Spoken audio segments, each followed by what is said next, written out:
Assalamualaikum warahmatullahi wabarakatuh. Perkenalkan, nama saya Mutia Muhlisa dari kelompok 9 Teologi Islam. Di sini saya bersama teman-teman saya akan menjelaskan tentang Ahlus Sunnah wal Jamaah, Al-Asy'ari dan Al-Maturidi, sejarah dan pemikirannya.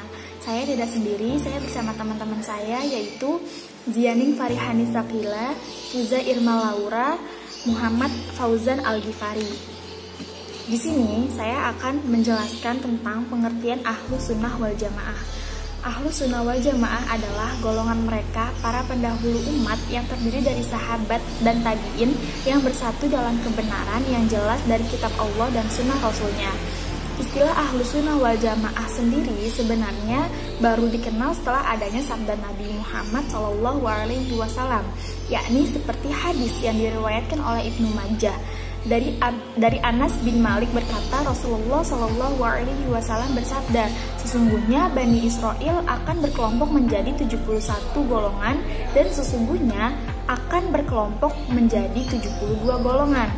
Semua adalah di neraka kecuali satu golongan, yaitu Al-Jamaah. Yang kedua, ada karakteristik Ahlus Sunnah wal Jamaah.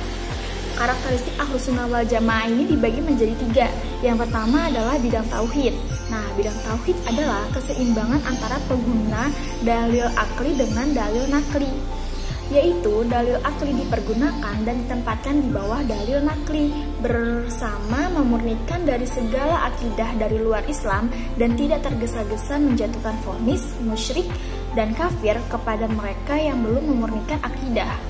Yang kedua ada bidang syariah, yaitu selalu berpegang teguh pada Al-Quran dan sunnah Nabi dengan menggunakan metode dan sistem yang dapat dipertanggungjawabkan dan melalui jalur yang wajar. Masalah yang bersifat qat'i dan sari, tidak ada intervensi akal, dan masalah yang bersifat zani dapat ditoleransi adanya perbedaan pendapat selama tidak bertentangan dengan prinsip-prinsip ajaran Islam. Dan yang ketiga ada bidang tasawuf, adalah menganjurkan riyadah dan mujahadah yang sesuai dengan prinsip ajaran Islam. Nah, yaitu mencegah sikap ekstrim yang menjerumuskan pada penyelewengan akidah dan syariah dan berpedoman pada akhlak yang luhur di antara dua sikap ekstrim tataruf. Yang ketiga yaitu ada sejarah munculnya Ahlus Sunnah wal Jamaah. Syihab menjelaskan ada beberapa pendapat para ahli mengenai kapan awal munculnya istilah Ahlus Sunnah wal Jamaah. Yaitu yang pertama, ada yang mengatakan bahwa Ahlus Sunnah wal Jamaah sudah ada sejak masa Rasulullah SAW. Bahkan beliau sendiri yang memunculkan istilah tersebut melalui sejumlah hadis yang diucapkan, yakni hadis riwayat Abu Daud dan At-Tirmizi. Yang kedua, Ahlus Sunnah wal Jamaah lahir pada akhir windu kelima tahun Hijriyah, yakni tahun terjadinya kesatuan jamaah dalam Islam, atau yang lebih dikenal dengan sejarah Islam dengan nama Ram al-Jamaah, tahun persatuan. Yang ketiga, Ahlus Sunnah wal Jamaah lahir pada abad kedua, akhir atau awal abad ketiga Hijriyah, yaitu pada masa puncak perkembangan ilmu kalam atau teologi Islam yang ditandai dengan berkembangnya aliran modern dalam teologi Islam yang dipelopori oleh kaum Mu'tazilah atau rasionalisme. Oleh karena itu, dalam rangka mengimbangi aliran Mu'tazilah ini, maka Imam Abu Hasan dan Al-Asy'ari tampil membela akidah Islam. Sekian penjelasan dari saya, kurang lebihnya mohon maaf. Ya, perkenalkan, nama saya Muhammad Fauzan Al-Ghifari. Selanjutnya saya akan menjelaskan pengertian Asy'ariyah. Asy'ariyah adalah mazhab teologi yang disandarkan kepada Imam Abu Hasan Al-Asy'ari. Asy'ariyah mengambil dasar keyakinan dari Kulabiyah, yaitu pemikiran dari Abu Muhammad bin Kulab dalam meyakini sifat-sifat Allah, kemudian mengedepankan akal rasional di atas tekstual ayat dalam memahami Al-Quran dan hadis. Dalam versi lain, Asy'ariyah disamakan dengan aliran Ahlus Sunnah wal Jamaah. Padahal Ahlussunnah wal Jamaah sudah ajak sejak zaman Rasulullah SAW. Untuk lebih dalam, sebelumnya mari kita melihat biografi singkat dari Imam Abu Hasan al-Asy'ari. Nama lengkap atau asli Imam Abu Hasan al-Asy'ari ialah Ali bin Ismail bin Abdillah bin Musa bin Abi Bardah bin Abi Musa al-Asy'ari. Ia lahir di Basra tahun 260 Hijriah atau 873 Masehi. Ia wafat di Baghdad tahun 326 Hijriah atau 935 Masehi. Ia beragama Islam dan aliran yang pernah ia yakini adalah Mu'tazilah, Kulabiyah, dan Ahlussunnah wal Jamaah yang berlandaskan mazhab Hambali. Nah, disinilah yang menyebabkan perbedaan versi antara Asy'ariyah yang berlandaskan Kulabiyah dan berlandaskan Ahlussunnah wal Jamaah. Sebenarnya, para pengikut Asy'ariyah itu mengikuti dasar berlandaskan Kulabiyah, tetapi bagi sebagian orang awam menganggap bahwa aliran Asy'ariyah ini mengikuti Ahlussunnah wal Jamaah. Hal itulah yang menyebabkan perbedaan pendapat di kalangan banyak orang. Adapun karya-karya yang pernah dibuat oleh Imam Abu Hasan al-Asy'ari, terdapat 3 kitab yang terkenal. Yang pertama adalah Maqalat al-Islamiyah atau pendapat-pendapat golongan-golongan Islam. Kitab-kitab ini menguraikan tentang kepercayaan-kepercayaan golongan Islam, pendiri ahli hadis dan sunnah, dan bermacam-macam persoalan ilmu kalam. Yang kedua, Al-Ibanah an Usul ad-Diyanah atau keterangan tentang dasar-dasar agama. Kitab ini menguraikan tentang kepercayaan ahli sunnah dan dimulai dengan memuji Ahmad bin Hanbal dan menyebutkan kebaikan-kebaikannya. Yang ketiga ada Al-Luma atau sorotan. Kitab ini dimaksudkan untuk membantah lawan-lawannya dalam beberapa persoalan ilmu kalam. Selanjutnya saya akan menjelaskan awal mula terbentuknya Asy'ariyah. Dimulai dengan Abu Hasan al-Asy'ari bermimpi bertemu Rasulullah SAW selama 3 hari berturut-turut. Di mimpi tersebut, Abu Hasan al-Asy'ari diminta oleh Rasulullah agar untuk kembali ke jalan Ahlussunnah wal Jamaah dan meninggalkan aliran Mu'tazilah yang selama ia anut selama 40 tahun. Kemudian setelah itu, ia menuju majelis ilmu dan menemui gurunya yaitu Al-Jubai dan melakukan perdebatan tentang pemahaman aliran Mu'tazilah. Di perdebatan tersebut terungkaplah kelemahan-kelemahan aliran Mu'tazilah yang menyebabkan Abu Hasan al-Asy'ari semakin ragu dengan aliran al-Mu'tazilah. Selanjutnya, dalam rangka menjawab pemikiran kaum Mu'tazilah, Abu Hasan al-Asy'ari berdiam diri di rumahnya selama 15 hari dan mencoba untuk membandingkan antara kaum Mu'tazilah dengan para fuqaha dan muhaddisin. Setelah itu, ia keluar menemui masyarakat dan mengundang mereka untuk berkumpul. Dan pada hari Jumat, ia naik ke mimbar di Masjid Jami' Basrah dan mengatakan bahwa ia telah meninggalkan ajaran Mu'tazilah dan memperlihatkan kelemahan-kelemahan yang ada dari pemikiran kaum Mu'tazilah. Hal ini mendapat banyak respon negatif dan maupun respon positif. Sebagian besar respon positif menganggap Abu Hasan al-Asy'ari benar dan mengikuti Abu Hasan al-Asy'ari. Sedangkan bagi yang tidak setuju dengan pendapat Abu Hasan al-Asy'ari memberikan tekanan yang besar terhadap kelompok Abu Hasan al-Asy'ari. Tekanan ini terus berlanjut hingga selama kekhalifahan Al-Ma'mun. Kemudian setelah kekhalifahan Al-Ma'mun berakhir dan dilanjutkan dengan kekhalifahan Al-Mutawakkil, mulailah ajaran Asy'ariyah ini berkembang pesat dan menyebar luas hingga saat ini. Berikutnya saya akan menjelaskan tentang pemikiran Asy'ariyah. Adapun pokok-pokok ajaran yang terdapat dalam Asy'ariyah ini, yang pertama adalah zat dan sifat Tuhan. Menurut Al-Asy'ari, Tuhan mempunyai sifat. Mustahil Tuhan mengetahui dengan zatnya. Tuhan bukan pengetahuan atau ilmu, tetapi yang mengetahui atau alim. Tuhan mengetahui dengan pengetahuan dan pengetahuannya bukanlah zatnya. Demikian pula dengan sifat-sifat seperti sifat hidup, berkuasa, mendengar, dan melihat. Yang kedua adalah kekuasaan Tuhan dan perbuatan manusia. Terkait kekuasaan dan kehadiran Tuhan, Al-Asy'ari berpendapat bahwa Tuhan berkuasa mutlak dan tak ada satupun yang wajib baginya. Tuhan dapat berbuat sekehendaknya. Ini artinya, jika Ia memasukkan seluruh manusia ke dalam surga, maka tidak dapat dinyatakan bahwa Tuhan tidak adil, atau sebaliknya, jika Ia memasukkan seluruh manusia ke dalam neraka, juga tidak dapat dikatakan bahwa Tuhan bersifat zalim. Yang ketiga adalah ketentuan bagi pelaku dosa besar. Dalam ketentuan ini, tidak ada konsep manzilah bain al-manzilatain. Ini artinya, orang yang berdosa besar tetaplah mukmin, karena imannya masih ada. Tetapi, karena dosa besar yang dilakukannya ia menjadi fasik. Seandainya orang berdosa besar bukan mukmin dan bukan pula kafir, maka di dalam dirinya tidak didapati kufur atau iman, dan ini tidaklah mungkin. Yang keempat adalah ru'yah kepada Tuhan. Yang dimaksud ru'yah kepada Tuhan adalah Tuhan dapat dilihat. Pemikiran kalam Al-Asy'ari tentang ru'yah kepada Tuhan adalah hal yang mungkin terjadi, karena Tuhan berfirman dalam Quran surat Al-Qiyamah ayat 22 dan 23 yang berbunyi, wajah orang-orang muslim pada hari itu berseri-seri kepada Tuhannya yang mereka lihat. Hal ini menandakan bahwa ada kemungkinan Tuhan dapat dilihat di akhirat. Dan yang terakhir adalah kalam Tuhan.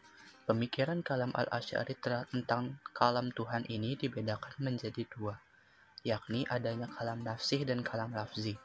Kalam nafsih adalah kalam dalam artian abstrak, ada pada zat atau diri Tuhan. Ia bersifat qadim dan azali, serta tidak berubah oleh adanya perubahan ruang, waktu, dan tempat. Maka Al-Quran sebagai kalam Tuhan dalam artian ini bukanlah makhluk, sedangkan kalam nafsi adalah kalam dalam artian sebenarnya atau hakiki. Ia dapat ditulis, dibaca, atau disuarakan oleh makhluknya, yakni berupa Al-Quran yang dapat dibaca sehari-hari.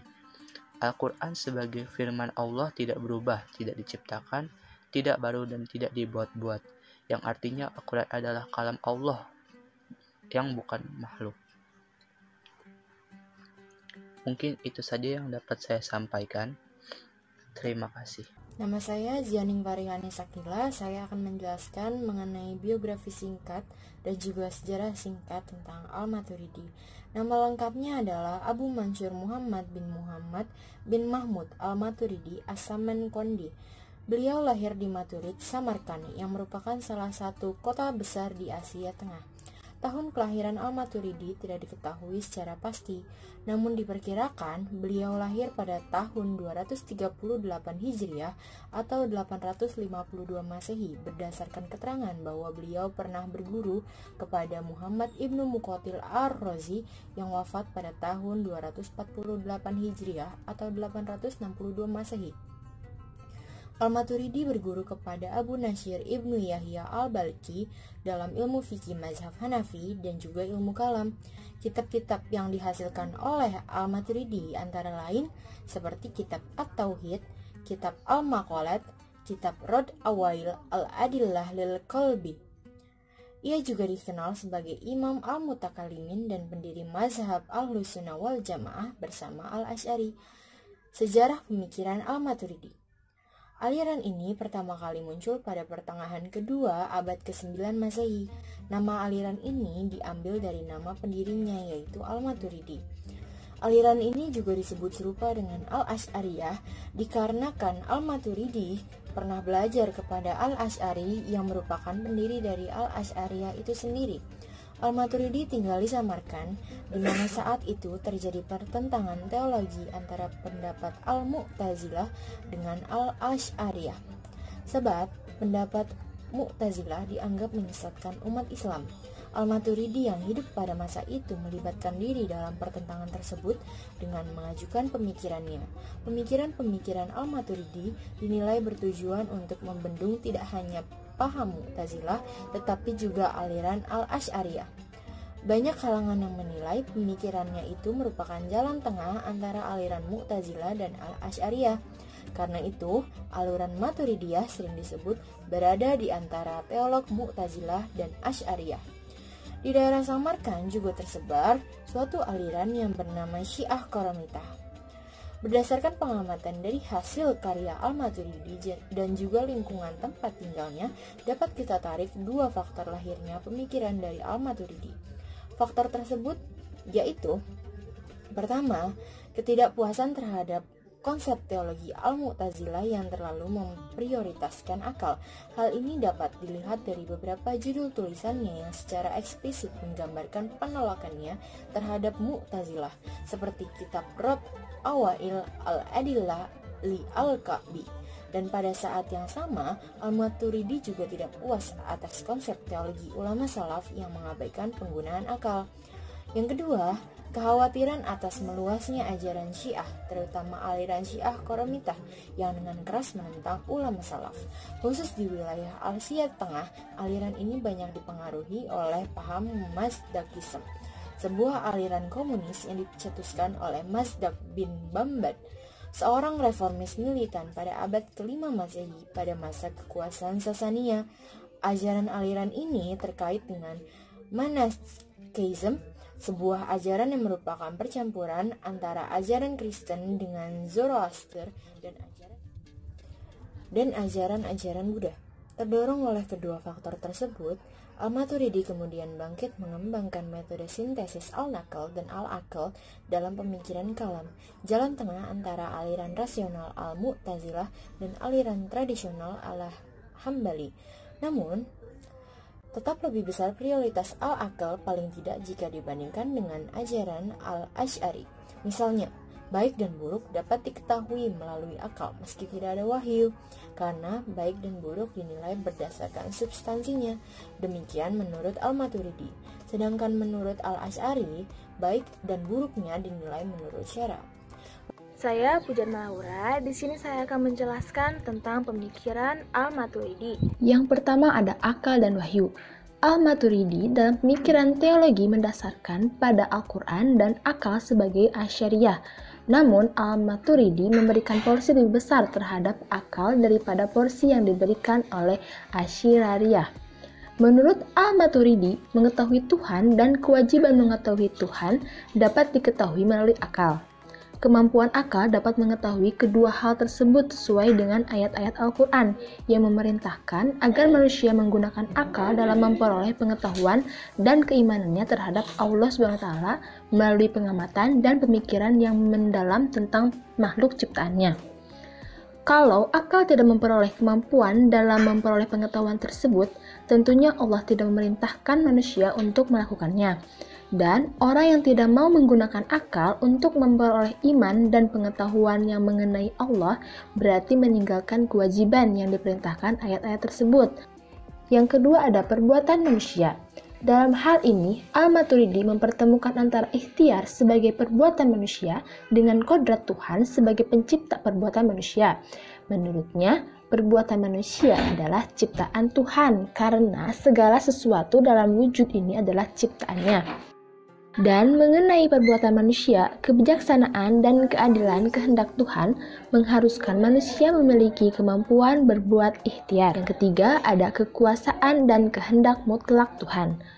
Allah Maha berkehendak atas segala sesuatu atau ciptaannya, termasuk perbuatan manusia, dan segala sesuatu dalam wujud ini yang baik atau yang buruk. Akan tetapi, perbuatan dan kehendaknya itu berlangsung sesuai dengan hikmah dan keadilan yang sudah ditetapkannya sendiri. Selanjutnya, sifat Tuhan. Menurut Al-Maturidi, Tuhan mempunyai sifat-sifat seperti sama, basar, dan sebagainya. Ia mengatakan bahwa sifat-sifat Tuhan itu mulazamah, ada bersama tanpa zat terpisah. Selanjutnya ada melihat Tuhan. Menurut Al-Maturidi, manusia dapat melihat Tuhan sebagaimana diberitakan dalam Al-Quran, antara lain firman Allah dalam surat Al-Qiyamah ayat 22 dan 23. Menurutnya, Tuhan kelak di akhirat dapat dilihat dengan mata karena dia mempunyai wujud. Pikiran yang selanjutnya ialah kalam Tuhan. Al-Maturidi membedakan antara kalam yang tersusun dengan huruf dan bersuara dengan kalam nafsi. Kalam nafsi adalah sifat qadim bagi Allah, sedangkan kalam yang tersusun dari huruf dan suara adalah baharu atau hadis. Al-Quran dalam arti kalam yang tersusun dari huruf dan kata-kata adalah baharu. Kalam nafsi tidak dapat kita ketahui hakikatnya, dan bagaimana Allah bersifat dengannya tidak dapat kita ketahui kecuali dengan suatu perantara. Dalam pemikiran Al-Maturidi berpendapat bahwa pelaku dosa besar tidak kafir dan tidak kekal di dalam neraka walaupun dia mati sebelum bertaubat. Hal ini karena Tuhan telah menjanjikan akan memberikan balasan kepada manusia sesuai dengan perbuatannya. Kekal di dalam neraka adalah bagi orang yang berbuat syirik. Dengan demikian, berbuat dosa besar selain syirik tidak akan menyebabkan pelakunya kekal di dalam neraka. Oleh karena itu, perbuatan dosa besar selain syirik tidaklah menjadi seseorang